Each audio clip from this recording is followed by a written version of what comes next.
One of the easiest ways we can make sure that our control access mechanisms are working is to review the security audit logs.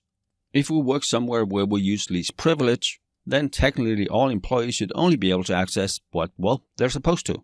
We only give them access to exactly what they need to touch. In most organizations, however, we use role-based access control or attribute-based access control. And here we work with need to know. We give all doctors and nurses access to all patient records, but they are only allowed to access them if they're actually treating the patient. If they access things they should not, then there will be consequences. And us reviewing the audit logs is primarily a detective control. It's something we go in and look at after the fact. And really any system on our network should be generating logs. How much is kept on the local system, how much is centralized, depends on the system and how strong our security posture is. We might not care which websites Bob has browsed, but we want to make sure we log everything that happens on our credit card processing server. This special publication 800-92 has this suggestion of what should be logged and audited. And yes, there will be a link for it in the link section. On our network security hardware and software, we want to log our antivirus, intrusion detection and prevention, who accesses the system remotely, the web proxy, the vulnerability management and authentication servers, the routers, the firewalls. And for our operating systems, any system event, auto record, application, client request, server responder, and so on. And as with everything else, the asset and the security posture we have determines how much we audit. Like we talked about in the identity and access management, it should be centralized. Where in the identity and access management, it can at times make sense to use a hybrid system where you have a centralized, very secure server and then a decentralized, also secure, but a server where we push updates to at certain intervals. When I worked in a bank, we had some branches that, on top of having horrible internet connections, also had a high latency. So an employee would try to log into a system, they would enter their username and password, and then they would wait 15, 20, 30 seconds. I can't explain to you how much they love the IT group when we added an authentication server at each branch and just had automatic pushes of Active Directory out to that server once every half an hour. They would now log in less than half a second. So back to logging.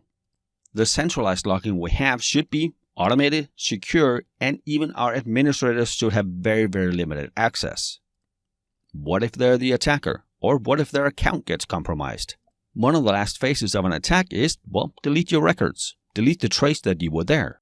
Even if they have full system access on a server, if they automatically push logs to our centralized logging server, we can still prove they were there. We can see what they did.